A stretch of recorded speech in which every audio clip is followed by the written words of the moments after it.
Good evening, ladies, and thank you so much for having me. Really appreciate me being asked back after last one's Frangipan tart. And I would like to thank Sanford WI for such a warm welcome. I joined them last month.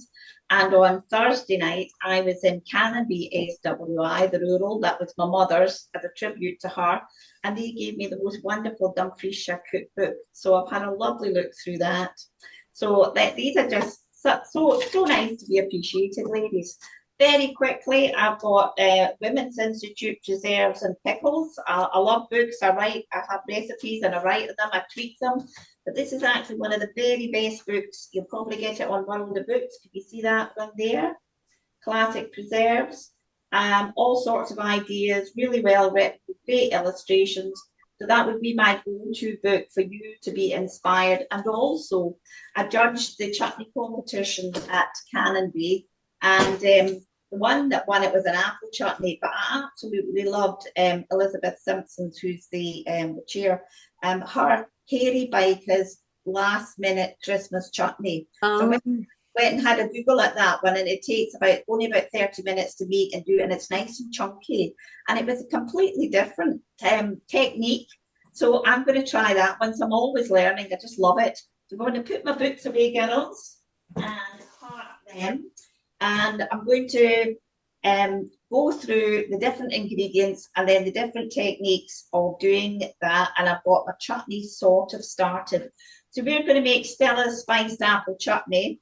This actually was served at COP26 to D1 to world leaders and delegates.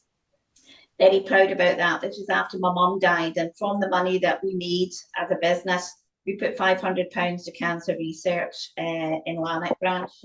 And the same with when I make Bramble jelly, Stella's Bramble jelly. It too has got the cancer research sticker on it. And I did a kitchen shift in Murrayfield, 10 hours, 2 comfort breaks was the only time I sat down.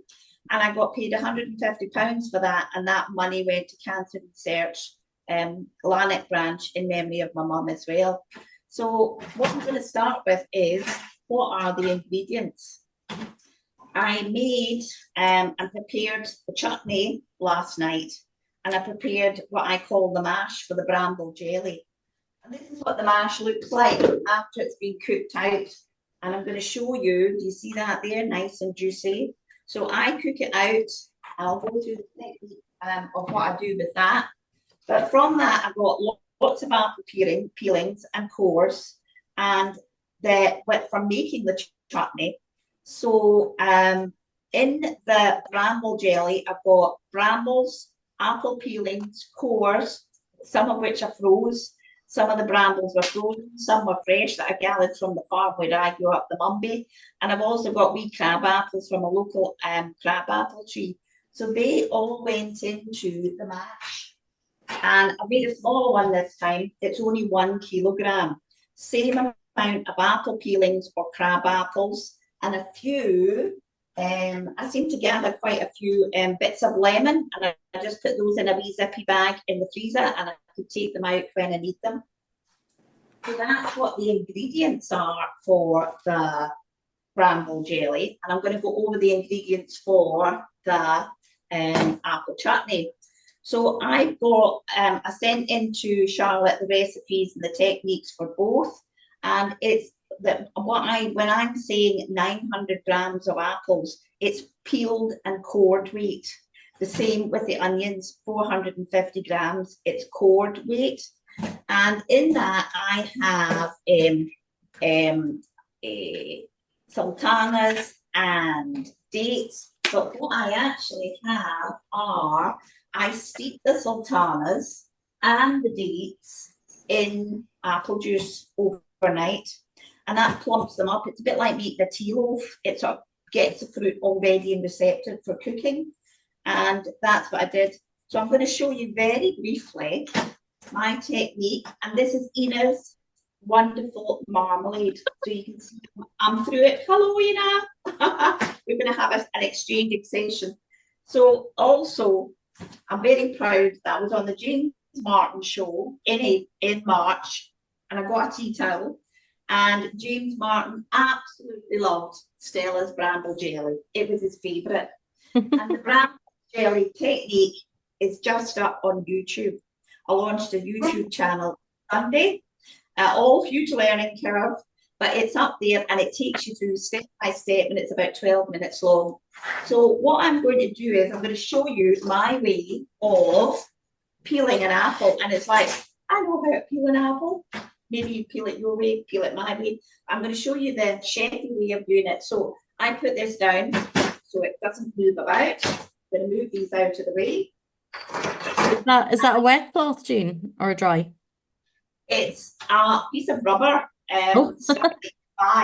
but you can put a bit of wet kitchen roll underneath and that will stop it from sliding about. So with the apple, I use this. I'm going to go for this apple here. I use this corer here. So I peel it and I keep all these peelings and I put them in wee bags and I top them up and they then go towards the jelly. Now, I was at a big event in Hampden last Monday. I had a stand there with Three Head Foods, who are one of my wholesalers, and I put myself up as a raffle prize. So someone has won me to go and make bramble jelly with them. So there's my apple. I core it like this.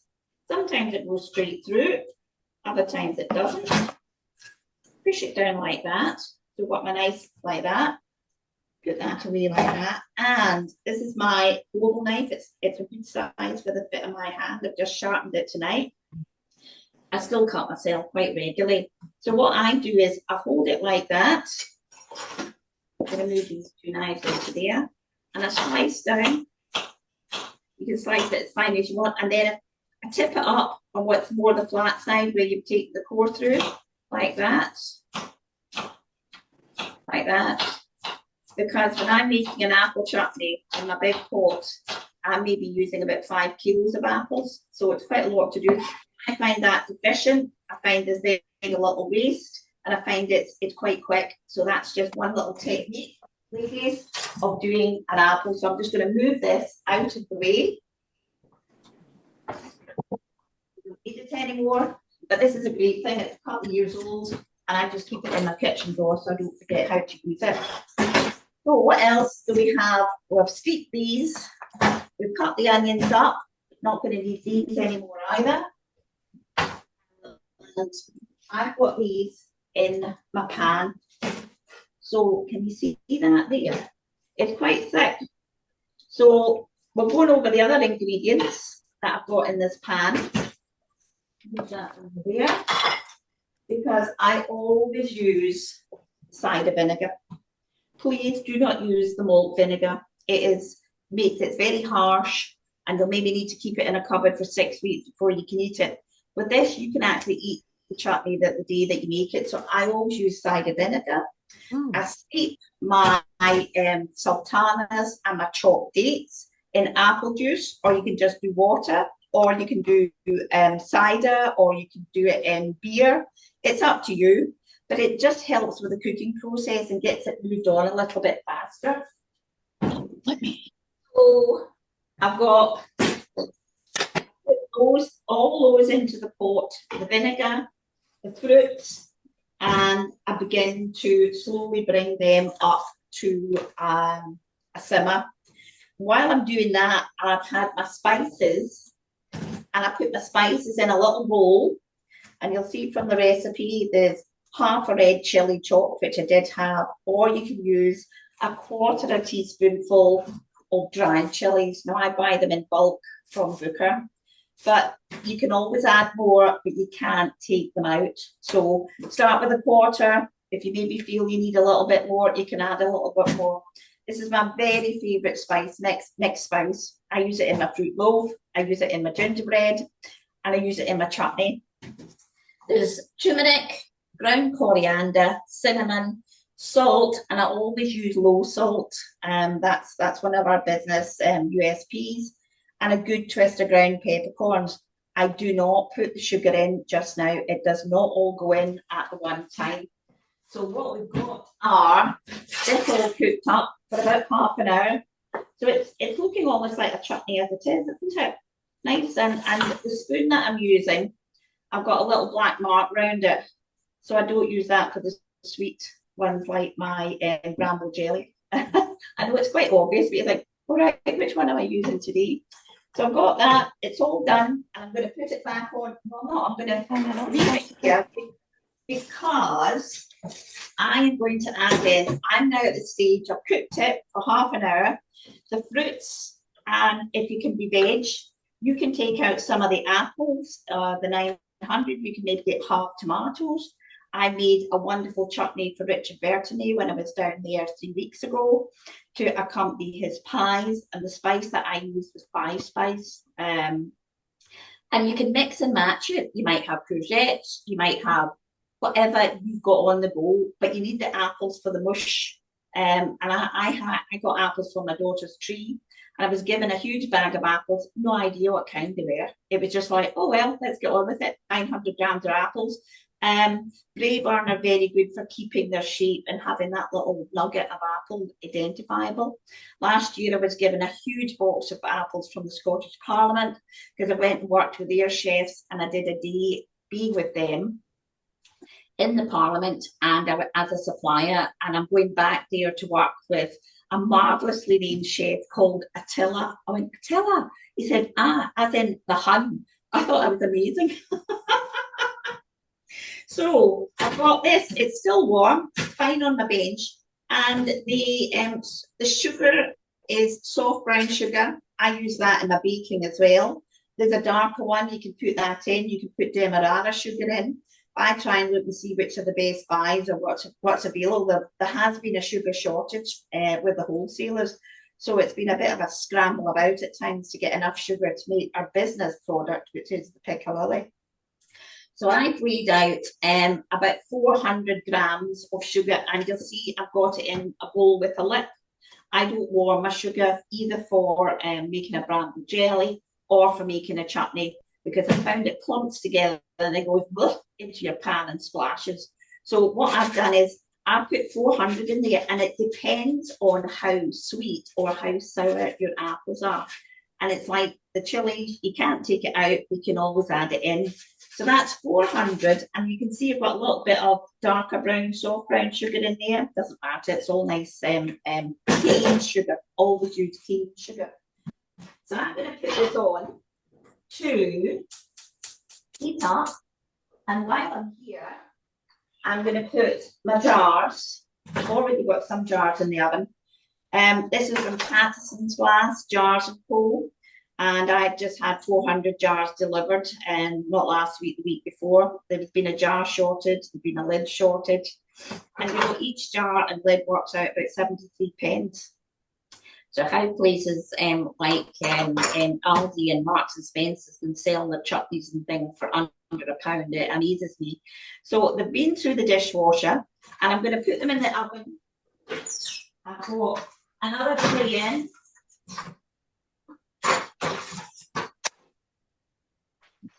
The 6 jars. I usually have 6 or 8 jars, and I set my oven at gas 3, which I think is probably about 150. I'm going to put my oven on slowly and just let that sit until I'm ready. And that's my extra sugar. That's another 100 grams extra if I need it.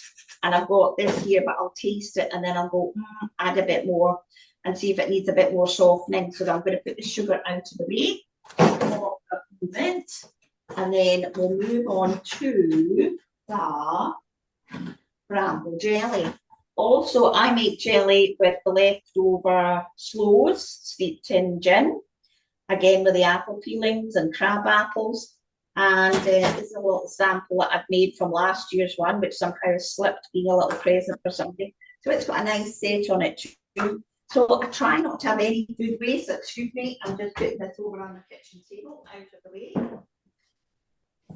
And as I clear my table, this is what I go picking brambles with now, that and that.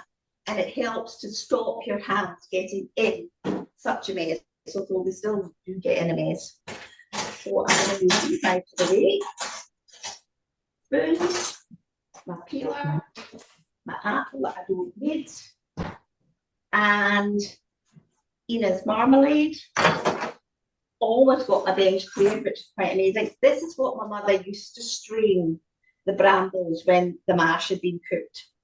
And she had a great big one that she tied onto a stool. And it was always a bit of a mystery and took a while. But what I've done, girls and ladies, is updated it. And this is, the Canopy ladies were amazed at, this is a big fruit sieve, if you want to see it closer. You see, it's not a very fine mesh, but it is a mesh, and I like this one better because it's got a little bit of support. I've got another one that's not got the support. So what I do is, if you can imagine that this was your pan or your jelly pan, I take this and I ladle it in,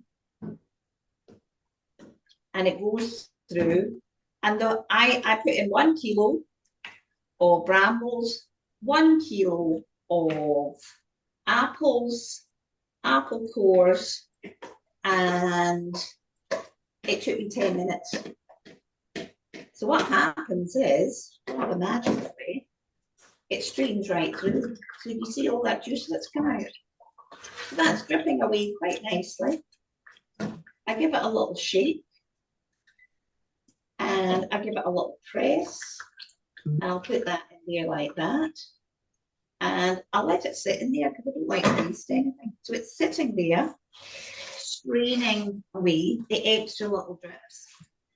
And what I've done is, all this goes into my compost recycle bin, but not into my actual compost bin because I don't want bramble seeds going into all of my borders.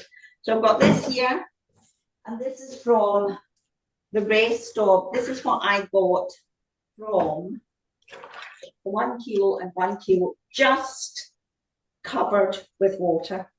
That's all it was, just covered with water. Normally I make 1.5 times as much, but I'm hoping that we will get this on the go a little bit earlier. I'm giving my pan a start, and I'm turning it down because I don't want it burning. Which reminds me that I was working with 3 schools. I do it every Christmas with Hub International, and we work with older kids who are on a hospitality program, and they get the experience of going to afternoon tea. They went to a farm. They go and see street food, and then they have people come in, chefs come in, butchers come in, and they have me. So I was making chutney with them. I think there was 12 of them. So I went, right, 3 at this. So we had 4 pots on the go. In a home economics room, and I said to them, now watch that pot. Are you watching it? Yes, yes. Well, I didn't actually say watch and stir, which was the big mistake, because they just stood and watched it with a spoon. Stir it. One group only did that, and it was burnt black to the bottom. I went, oh my goodness. So the cleanup was absolutely fantastic. Don't you worry, she said, I'll take that away and scrub it. I'll bring it back on Monday and nobody will know. And she did. She was absolutely brilliant. But it just shows, watch that pan, which is what you see doing. But you need to stir it. So that's important as well, girls. Stir the pan. Don't forget about it. So you'll see I've got another wee drip or 2 there. So, give it another wee tilt, a wee sugar, and you'll get another little bit out of it. But I'm not spending ages. I used to put it through a tea towel and squeeze it out, and it took me ages. So what we're now going to do is we're going to measure it out and in pints, because what we're looking at is 1 pint of liquid to 1 pound of sugar. Now I've got a chutney recipe that it's in pounds and ounces. The rest are all in grams and kilos, but I can't get my head around changing it because it's my oldest recipes. So it's 600 ml to, I have it written down somewhere, 450 grams of sugar. But I think 1 to 1, 1 pint to 1 pound, and I'll tell you about the sugar in a minute. So I'm trying to stir my pot so it doesn't burn as well, because what we want to do is reduce it a bit and just show you how it has grown a bit more liquidy. Can you see that there? So because the sugar's gone in, it's going quite liquid. Before the sugar went in, it was quite thick. And you can see the different, I had red onions, so they went in, plus one other onion. So I'm just going to keep an eye on that and let it bubble away. So what I'm going to do is measure this out, but I'm also going to strain it. So it gets a second strain. I will finally do the measuring when I put it into the pan and make sure that I'm counting it. So what I do is I put it through my fine sieve and this gunk appears. Do you see that? See that gunk? So we don't want that. So it just goes, it's dumped away. So we'll probably get about 3 pints from this, which is about half of what I usually get. But I'm wanting to try and cook it a bit quicker. So I'm pouring that through. I'm straining it through to give another extra, because we will skim it. And I put it around like that, and you'll see it's collected extra bits, and I'll let that drip there. So that's 2. And come on, nearly 3. So I'll put nearly 3 pounds of sugar in. Charlotte told me the last time when I was tapping, people couldn't hear me. Sorry, Charlotte. So, Jean, don't forget you've got some more in your dribble. I've got some more what, sorry? To your right, and that have dripped out of your strainer. Yeah, that might make it the full 3. That might make it up all through. So do you see the gunk? Normally I would rinse this every time, but that's going in there. That's going in there. That's going there. We're not going to use that. Yes, we'll go for the 3. So do you see how dry that is? It just sort of sat there. I give it the odd shake, and it's come out quite dry, and that will get recycled to go to South Lanarkshire, big bin, so where they make the compost. So that's me. I will say nearly my 3. So that's fine. I don't need to measure it through again. Clear my bench and put that out of the way. And my bench a little more quiet down. It does steam. And my hands for a couple of weeks looked as though I was a chainsaw massacre person. And my nails were in such a mess. And anyway, it is as it is. So there we go. So now I've got the jelly pan. This is my mum's jelly pan. It's over 100 years old. It was my granny's. So I'm going to put this in here, tip this in, and try not to splash everywhere. Get that in there. And move that out of the way. So that's me got my 3 pints, and now I'm going to have a look at my sugar. I always use cane sugar. You don't get the same set with British sugar. Wonderful as it is, and we're supporting the farmers. But British sugar is made from sugar beet. It's not got the same properties as cane sugar.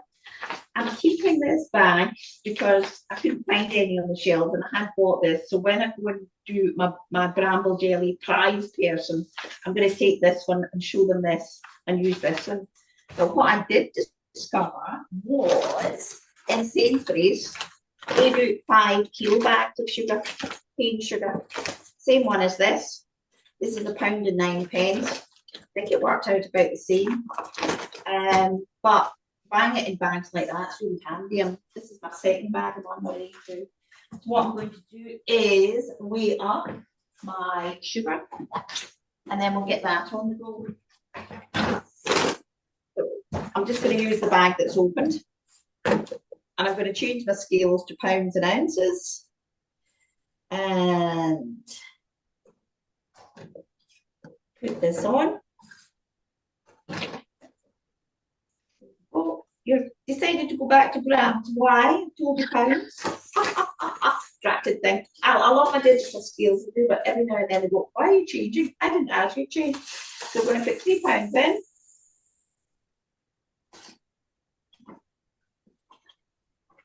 And it's quite good in a big bag like this. This is the first time I found big bags, but I must admit, I'm a big bag fan now.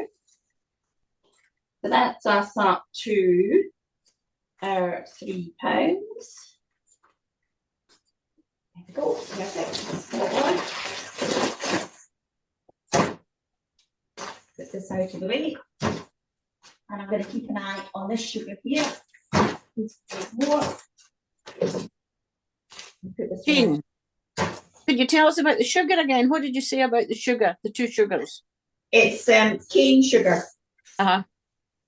Check on the back, because British sugar, like silver spoon, is made with sugar beet.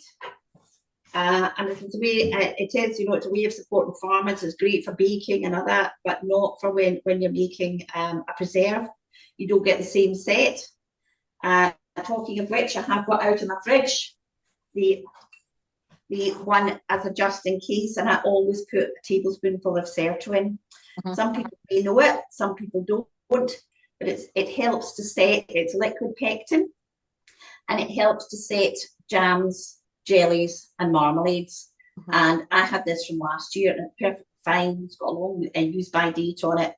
I just keep it in the fridge. It's the same with the cider vinegar.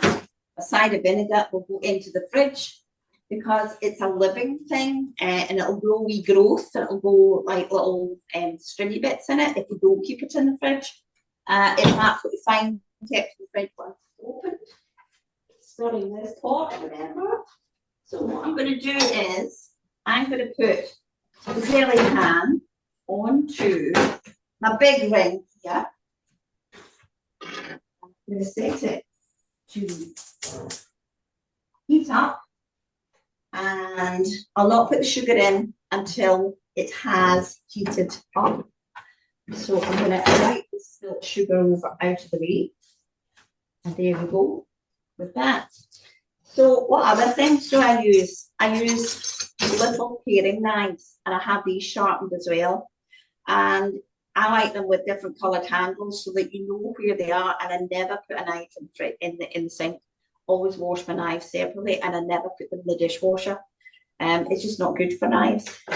Something else that's really important, I use measuring spoons. I'm sure many of you do. Some people don't. A teaspoon is fine, but sometimes you just need that wee bit more accuracy. And another thing that we're going to use is a cork.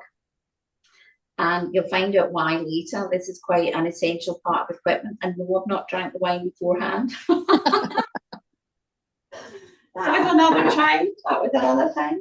So I like to keep the tools, and I've got a box where I keep my patisserie equipment.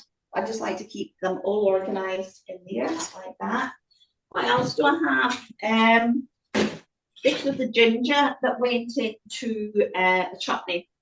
And I actually used to grate it. You mean starting, and there's a nice swishing kind of sound, which is a good sound. So what I do with ginger is I use a teaspoon and I peel it back. I have read and seen recipes where it says, oh, you just put the peeling, but I went, it's quite rough and tough. So what I do is I peel it back and then cut that, and I cut it fine little slices, and I chop it up fine with a little fine knife.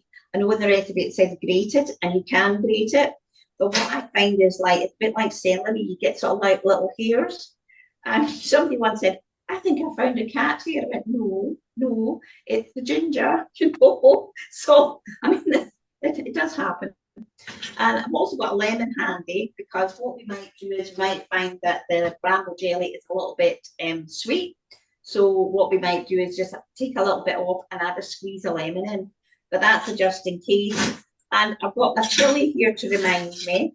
I did make the mistake one year of making Trojan, thinking a wee bit of spice might be quite nice. So I put in cloves and I put in cinnamon and I put in half a chilli. Well, you could hardly drink it. It was so hot. It was a bad move. Not a good idea. So again, when I'm and it's so easy to rub your eyes after this. So when I've got a chilli like this, I like to use a teaspoon, and I'm keeping an eye on this as well, girls. I like to use a teaspoon, and I take out the membrane, which is where the real heat is. I take out the membrane and the seeds with a teaspoon, and then that helps save your fingers and hands a little bit, and then I chop it up. But that's just little tips and techniques. Many of you will probably do that, or you might. But you know, when you look at the dried chilies, the seeds are all in there, and sometimes I just chop up the whole one. If I'm doing it, I'll just chop them up, put them all in. But I'll always have a little taste first. This one was a sort of medium heat, not too hot, but you know, still has a little bit of fire about it. I'm just going to move these out of the way. So here is my other sieve. I got one of the sieves out of IKEA, and this one actually was out of Lidl. It's not quite as substantial as the other one. It's got a nice mesh on it, but you could use a colander. You could use a sieve, an old sieve here, metal sieve like that. And you can see it's broken off. That bit still works. But that's what I use, and that's what's changed how I've made bramble jelly, and it's not put me off making it, and I hope it encourages you to try and make it as well. I'm going to put that out of the way. Got a cork, move that out of the way, and I'm going to bring up some of the chutneys. Here. This is just coming up nicely, not too hot, not too quick. So other chutneys I make are a spiced beetroot. I've worked with the Murrayfield chefs. Kieran White there asked if I would make a beetroot chutney to accompany salmon, smoked salmon, and with some gin in it. So I made four different kinds of chutney for him to try, and he then decided actually he didn't want to use that after all. Went, oh well, never mind. But he did love an apricot chutney that I created, and as did Richard Bertini, which I took down, spice, plum and apricot chutney. And I made it on the 3rd of September, and I travelled down on the 5th, and my course with Richard Bertini was on the 5th of September, and at his cookery school, and he's often on the James Martin show. It was an amazing experience, and I made 3 different kinds of pastry. I made a hot water crust pastry, I made a maize and turmeric pastry, and I made a flaky pastry for a pastry. And whatever I had learned about making pastry, he went, no, you do not do that. So that was a revelation. You don't stand like that and roll. You stand as though you're a boxer and you roll your body forward. You bash your butter out between greaseproof paper, and you then put it into the pastry and cover it with flour, and then you flick it. You break it up. None of this raising up, none of this rubbing in. Oh, no, no, no, no, no. And then you have little bits like the size of fingernails, and it made the most beautiful salted flaky pastry. So I was quite blown away with that, and we made a lattice top, and I've got a couple of pies in my freezer, which if we've got time, I'll bring those out and show them to you. But that was a revelation. You think you know how to make pastry, and then somebody else says, oh no, you don't make pastry that way, but we've all got our own ways of doing it. I make a spiced tomato chutney. This is the one where it's grams and pounds and ounces. And I used to think making 2 pound of chutney was a big job. But now I've got big pans, and I maybe make and get out of the batch 25 jars. I made Victoria plum jam this year from my garden plum tree, 3 great big buckets. So that's where the plum chutney came from. And Richard Bertini loved the accompaniment with the pies. And this is the one that I made with the school, the Christmas spice chutney. And they wrote the label, and I said, can I have one of those please, so that I can keep it? So that's the same recipe as what we're making today. This is the piccalilli, Miller's Larder, perfect piccalilli. It has been to the Open Golf, Murrayfield, Hampden, Wembley, Mamma Mia, and it's our business main one that we make. And here's a sloe and crabapple jelly. Made that last year. I've not, the sloes weren't ready yet. And I took these into Camden. And when I had my stand set up, I had these in little pots, and I was asking chefs and people in the hospitality if they knew what they were. And who remembers going to pick rose hips and take them into school and you got money for them? I remember that was an amazing thing. And I made rowan jelly this year, and it's a lovely, bright, clear jelly. I think I've got it on the stand here just now. And I'll say then it's labeling, which is really important, because these days you have to be very aware of allergens. So all the labels have got to be compliant. Sulfites is in anything with vinegar. Mustard, celery is in, and mustard seeds are in a couple of my chutneys. And when we come to do the skimming, and when we come to take off the scum at the time length, you can't put butter in, because butter, dairy is an allergen. And it's really, really important that I've had to find another way of doing that, which I'll tell you about. So it has reached a nice little simmer, and I'm skimming it off with this here, like a ladle that's got a sieve on it, and that scum is coming off, and I dip it in, and I'll do that a few times, and take the scum off, and keep taking that off. And now I'm about to put in the sugar.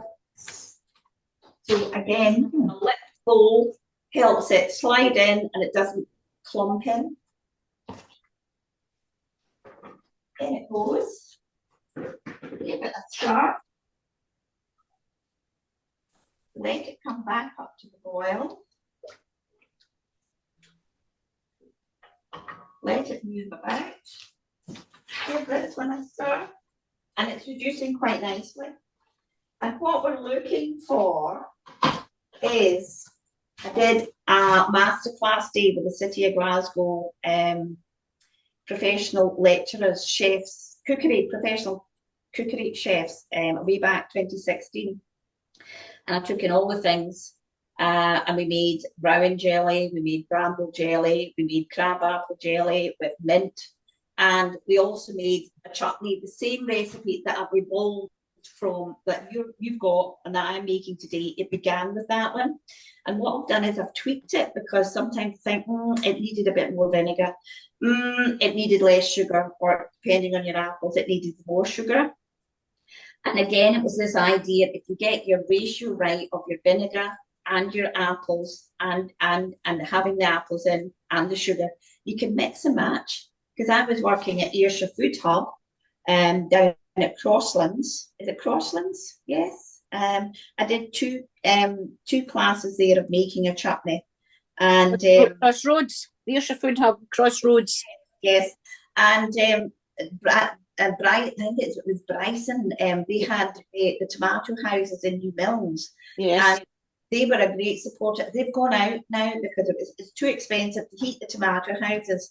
But anyway, he brought in, lovely, lovely man, he brought in this great big box of tomatoes. Oh, I think you could use this for your chutney. I went, fine, bring it on. So we use less apples, we use more tomatoes, but when you use your tomatoes, please skin them, right? Skin them. Prick them, put a cross on, prick them all over, and I put them into my, but the same pot as this one here. And I use that same skimmer to lift them out, and I skin the tomatoes. You can't do that with green tomatoes, but if you've got ripe tomatoes, please, and take the little eye out at the top. And a tip that I remember the chef telling me was, when you've got your eye, cut it to one side.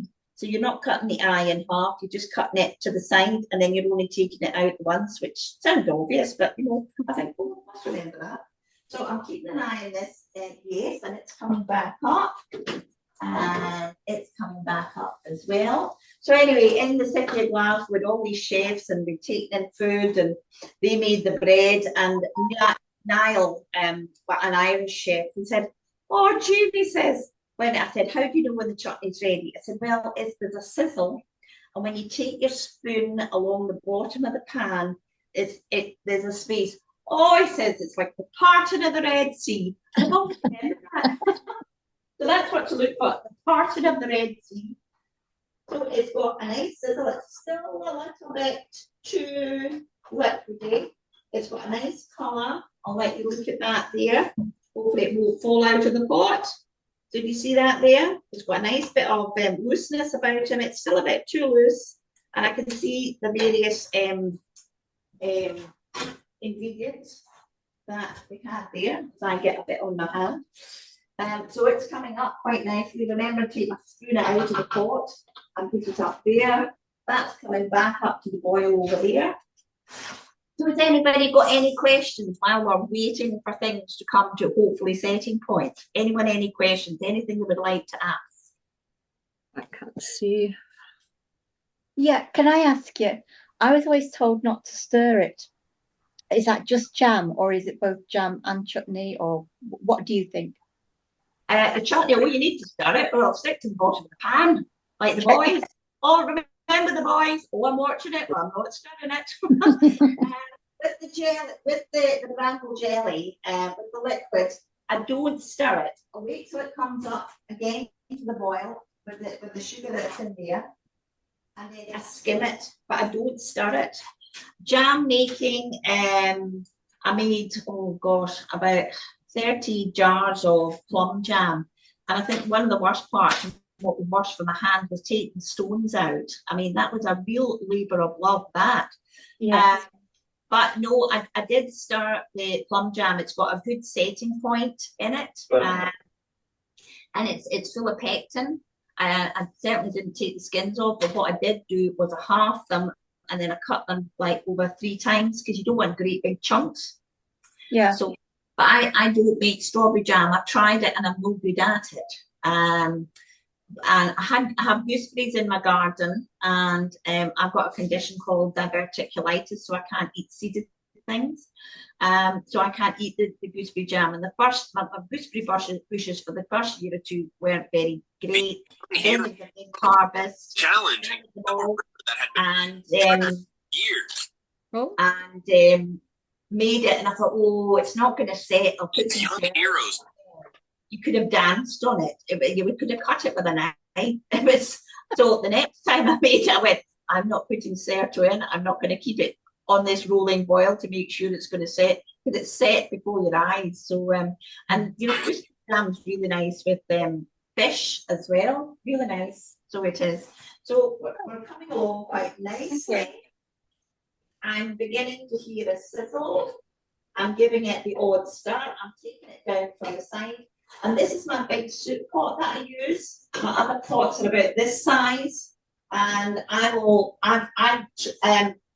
10 times this amount for the COP26. And I worked with Paul Clark of New College, Lanarkshire, and his students. And he was just great. They made 30 kilos of a 300 kilo order. And they were really good. And my fruit and veg supplier knows Paul Clark, and he provided the fruit and veg free for us to make that. And I also made oat cakes with the students. And I'm just going to get you a little tray.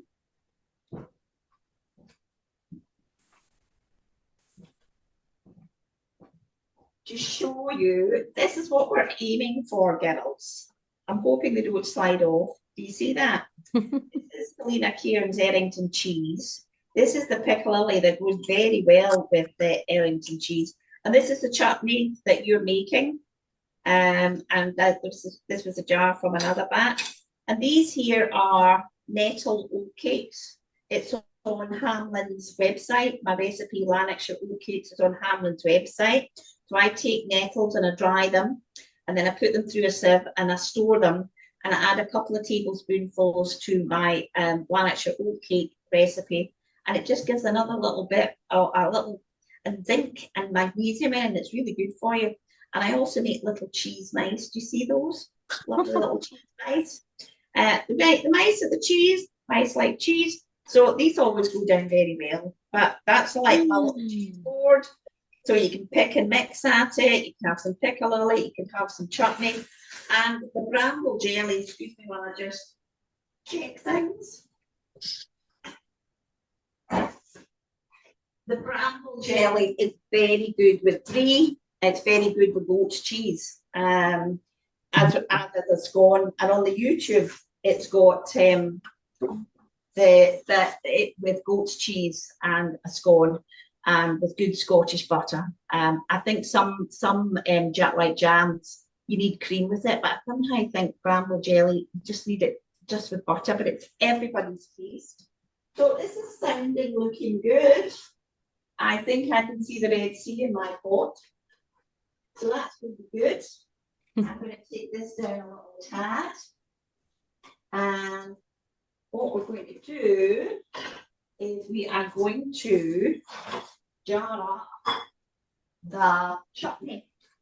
So it reaches its sizzle, it reaches its nice little bit in the bottom of the pan. I can't show you because by the time I take it across the pan, it's covered over it again. So I'm just keeping an eye on the jelly. It's coming along. There's not an awful lot of scum. So I'm going to turn this off. I'm going to get my tray.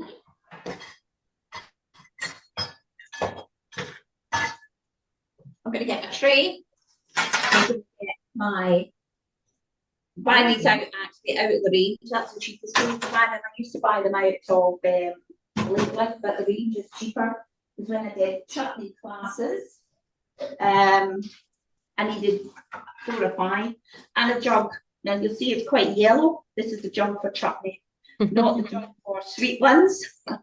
So this one I use, and I'll show you how we're going to do that. And also very important is a wiggling spoon. This is a Sunday spoon. Now in the Women's Institute book, it says use a wooden paddle. I'm going, that's get the ear pocket out, but that's what I do. So I'll have that there like that. I'm going to take my jars out, and normally I would put them on a rack on my quartz worktop, but it's fine on the steel bench. And what we're going to do is got that there like that, got that there like that.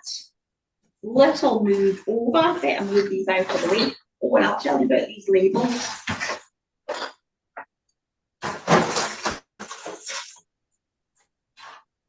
So I'm going to move these over, move that over, remembering they are hot. It's so easy to go, oh, I'll just pick one up, and then you burn yourself. I have done it many times. So I'm going to have my pan here. Don't need that spoon anymore. But what spoon I will use is this silicone spoon. Great. I don't know what the make is. I buy them at Latimer's and Langham actually, but it's done me for years. But it gets every last bit out. Same when I'm doing baking, it gets every last bit out of a bowl. But we'll use that later. So what we're going to do is, I've got my lids, I've got a dry tea towel. Now I've had the lids through the dishwasher, but they're not going in the oven. That would be dangerous. So lift those up, and I make sure my scales are set to grams because they're in pounds and ounces. So they are in grams. I put that on and I zero it, because if I'm selling a chutney or for whatever reason, and I've got 260 grams, it's got to be like that. So what I do is a little bit in, and you should hear a sizzle. There is a sizzle. Now, if the jars are too hot, they will crack, and this has happened to me. So it's best if you put it in a little bit at a time.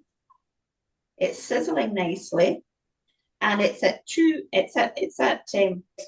not quite. It's at 267, 269, which is a bit too generous. So we'll take some of that out. 268, oh well, maybe a little bit more.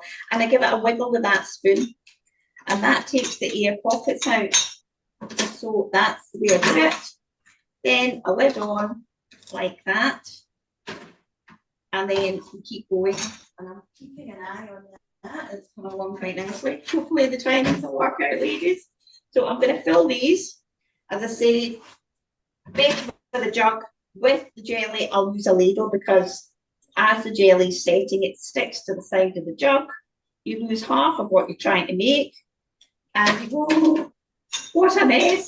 I mean, I'm quite messy anyway. I do try and pretend. So, have you ever wondered where chutney, the name, came from? I went and did a wee bit of research, and it comes from the Hindustani chutney, to be lip smacking, which makes sense because chutney is delicious. Absolutely. Absolutely. And what we do actually, what I should have done is had a little taste and see. Sugar dried, spicing dried, and that was without putting in too much.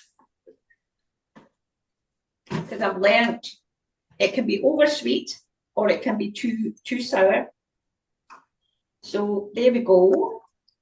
We're doing that, 261. Give it a wiggle.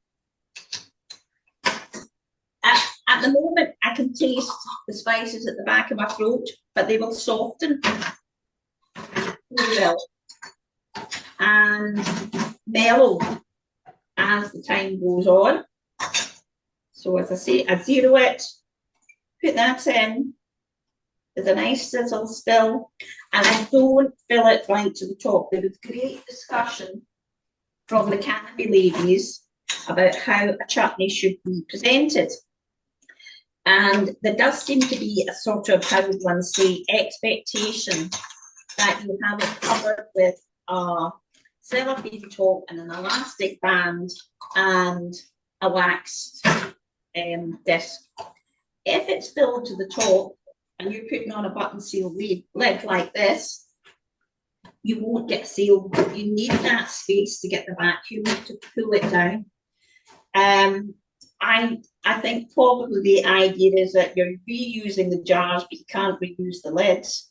But Bon Maman, I think, are the best ones for recycling, and you can get their lids through the dishwasher, and it's the best one to do.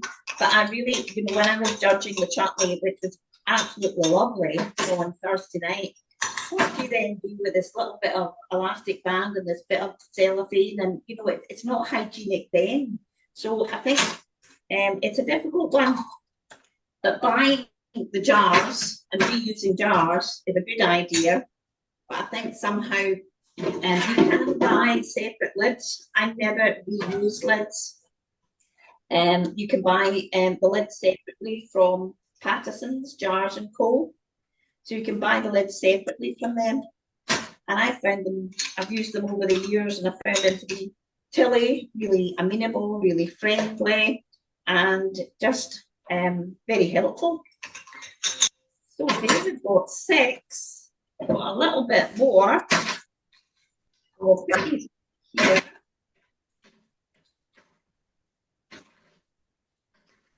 And you can leave chutney for a little bit to settle. I'm going to skim again, and I'm getting off. It's heavier, and that's also another indication of, are you reaching setting point? When your scum is sinking to the bottom. And what I'm going to do is I'm going to take some of the Bramble jelly liquid, put it on the spoon, and I'm going to let it sit there, and then I run my finger over it.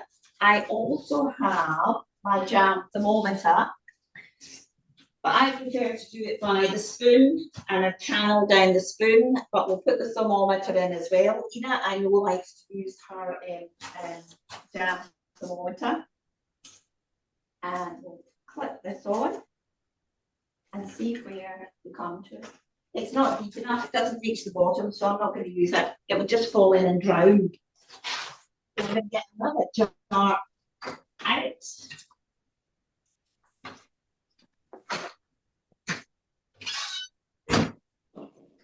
And finish off the chutney.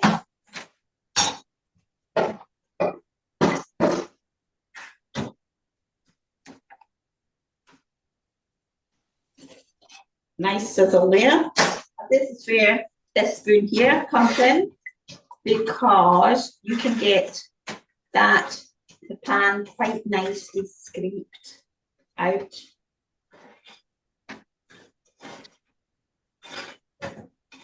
I don't know if you've got one of these pasting as well, but look, there's that pan nearly clean, which is great.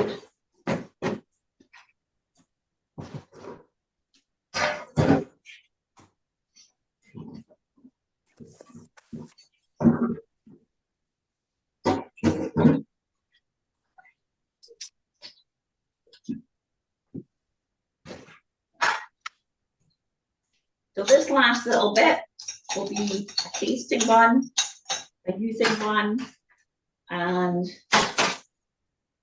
hopefully we will get nearly our last bit filled. Might not, we'll see.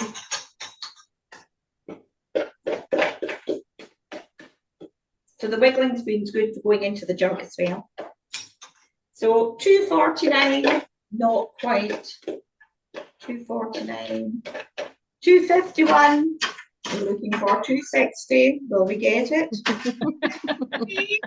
Will we make it? Will we? $2.55, $2.56. Well, sometimes you just have to concede. You're not going to get the last one. $2.58. Not bad. That can be Jean's jar. So I'm going to put that out of the way and clean up this little bit here. Clean off my scales and put that here. You should see my sink, girls. I need some of you to come and help clean up. So that's the last one of that.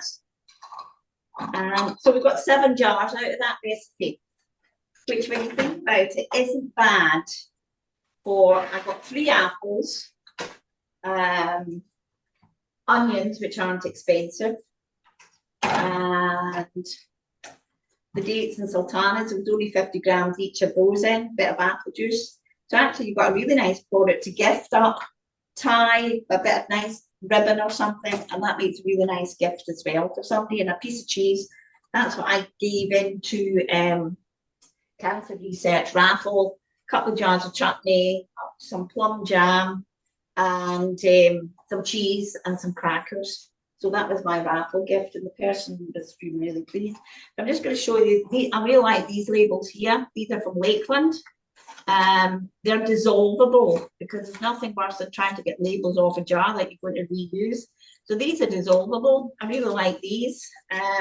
But what I've had done, and you might like to consider, is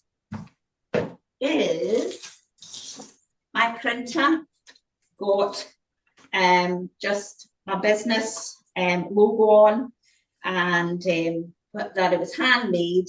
And then on the back, it's what list of ingredients, allergens in bold, and then when it was made, what the batch number was, best before, end of, and storage. So that's what I've got this year, and that's what I'll go on these jars here as well. So we didn't need to use that sugar, and we've already used that sugar there. Going to have a look at the Bramble jelly. So I'm going to have a look at this here. Is there a wrinkle? Yes, there is, but it's not leaving our parting of the Red Sea, so it's not quite ready yet. I'm going to skim it again, and it's getting near though. How are we time-wise? We're just coming up for 8 o'clock. So making a bramble jelly is not quick. And that's what I said in my little video that I've made. So it's getting there, but not quite. What I do have in the fridge is a whole plate, 2 spoons, and this is why I have the cork. So you can rest your spoon on the cork, because if you don't have that, it all falls off. But that's just a little thing that I do. So that's just a little sort of handy thing. What I'm going to do Oh, is there's the cork. that's why we bought the cork. Yes. So that I'm just going to put a little bit into a spoon and see where we are with that, because we don't want all this work of collecting and doing that and then going, oh, is it going to set or not? Maybe turn it up slightly. And another indicator is the bubbles get very close together. Already this has got a little skin on it, I can see it. It's just all depending, is it wrinkled enough? Not yet, but it's got a bit of a drip.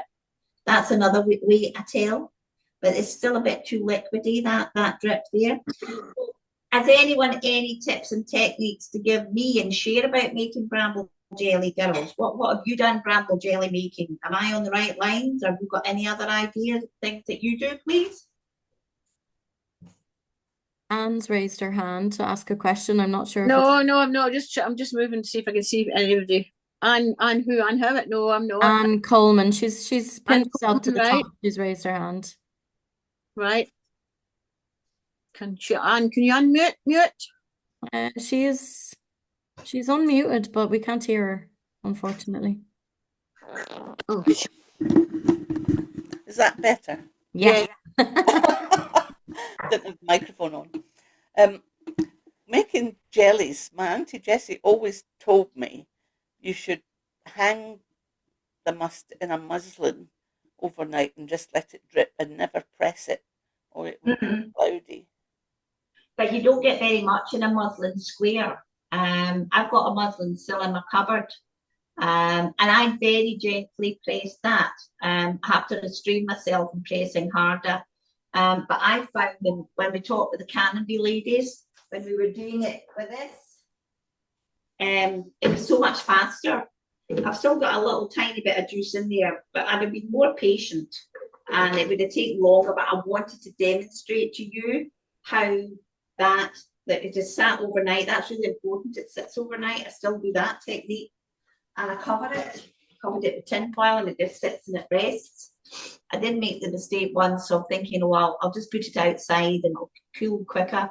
But you know, it had been a cold night. And see, when I put it through my tea towel and I strained it through the tea towel, it was like so cold to work with. I went, I'm not doing that again. So while we're still waiting for this to come up to, it's getting nearer. Without a doubt, it's getting near. I'm going to show you Richard Bertman's pie. So these were, I've kept two. I've eaten the others. So this is the molded pie. See that? Isn't that beautiful? Mm-hmm. And that was made with a hot water crust pastry, and I put two little dots on mine because it's piccalilli in that one. And when he made those, he used a mincer, and the seasoning that he used was anchovies and sage.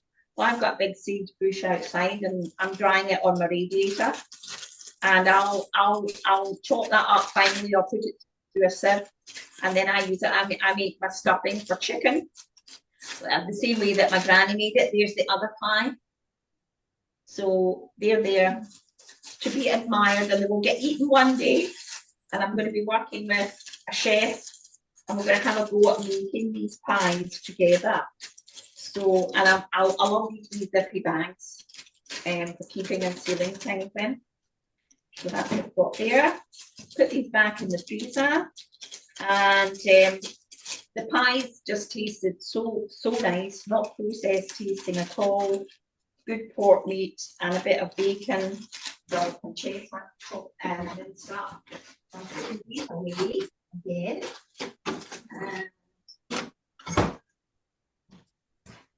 And now we're going to have a look at this here. And yes, I've got a wrinkle there. I've got a wrinkle on the back of my spoon. Can you see that there? That it's not. Can you see that there? Mm-hmm. That we've got that channel on that spoon, and I'm going to do another drip into this spoon here.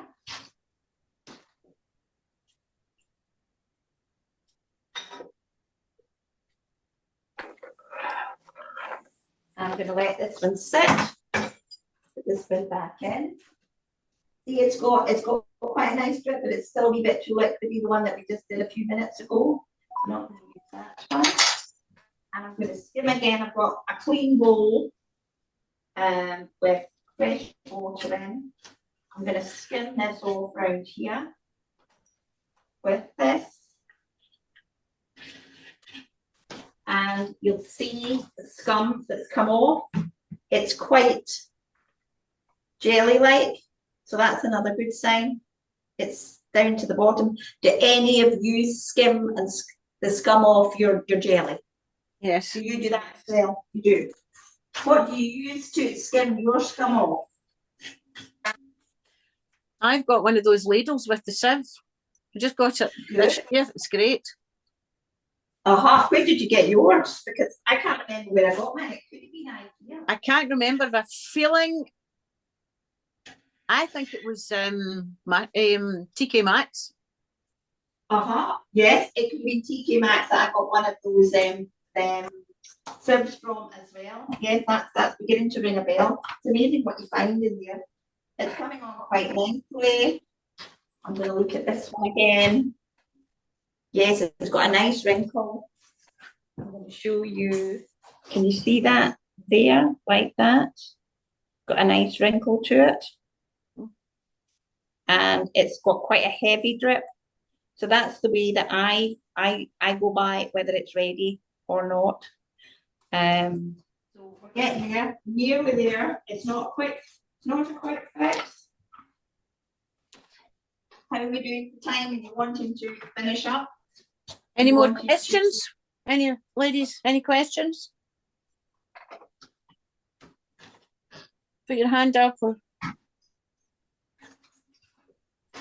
Oh, I can't see you, Charlotte. It's not quite ready, but it probably needs another 5 minutes. But what I will do is when it is ready, I will let it settle. I'll do a final skim, and then I'll lay kitchen roll over the top of the surface, and that picks up any wee scummy bits. And I then just put those into a disposal of those as well. And I don't put the butter in, and the butter works beautifully. I know it does, but I just feel that I can't responsibly do that anymore in case somebody's got a dairy allergy. And there's been 3 young people that died of severe allergens and anaphylactic shock. So I feel as though that I have to have found a different way. But is that us wanting to finish off? It's nearly there. And how I would fill the jars is with this one here. And I would use the ladle, and I would ladle it into the jar, and I would cap it off the same way. And I would it would be 300 grams that go into the jar to fill it up, and just leave a little head space above there. And do you heat your jars for the jelly as well?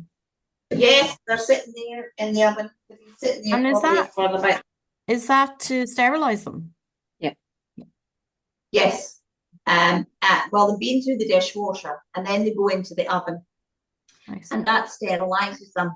I did when I first started doing it, and my environmental health officer, I mean all environmental health approved, I put it through Milton, but it was a right fiddle. And you know I worked with University of Aberdeen, and they did a project with us, and they said through the dishwasher, heating them, you don't need to put it through the Milton. But it's really important with the button seals.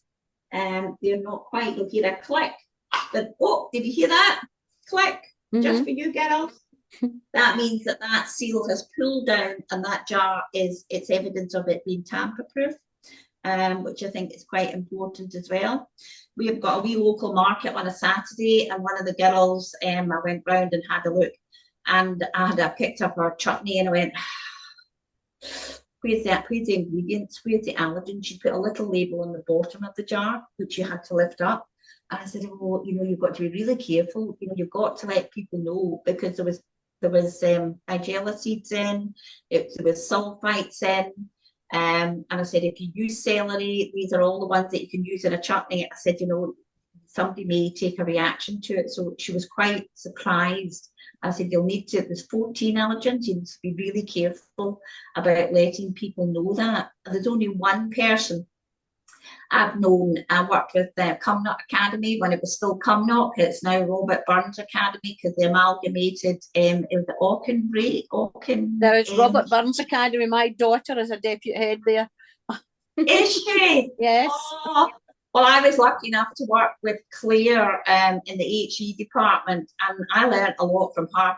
And that's what I said to chefs that I've worked with. I said, listen, if third years in an HE class at Cumnock Academy can make chutney in a double period, so can you. So it was a great, it was so welcome. It was really good. I think we're ready now. We are ready now.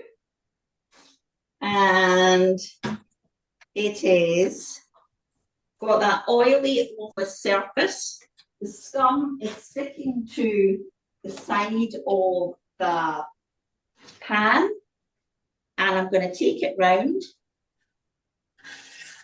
and I'm going to put it in, and there's hardly any scum left on the surface. There's the odd little bit because it spoils your jelly. If you can see these little white bits floating about. I'm a bit of a perfectionist, I must admit, at times. And the scum is sinking to the bottom and the surface is getting a nice wee wrinkle to it. But I feel as though it's been long enough for you ladies, and I've thoroughly enjoyed interacting and talking to you. What we'll do is we'll jar up one. And what I'll do is I can see one little bit of scum. I'm going to put that on the surface. And I'm going to, that's got a nice, yes, a nice sugar to it. So what I'm going to do is, I'm going to look at this. It's nice and firm. And I'm going to taste it and see, does it need any lemon? No, it's nice and bright and sharp. I'm going to lift this off, and that takes off the last bit of my scum. And it's a bit of a jiggly pokery like this. Not quite sure. I have to go around this corner. Hope we don't trip. There we go. So that's it, like that.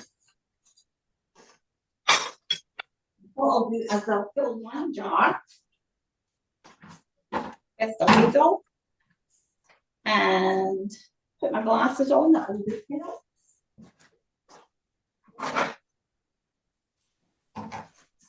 Because again, if they're too hot, it will still nice and hot. It will.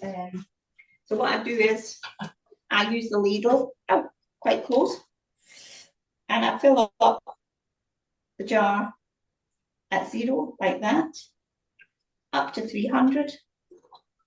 I lift it up, and then I know it's going to be filled up, and I'll still leave a little bit of head space for the ceiling. And this will get cancer research.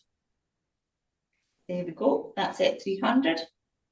And I've got, usually, I've washed that because I don't usually do a jelly and a chutney at the same time.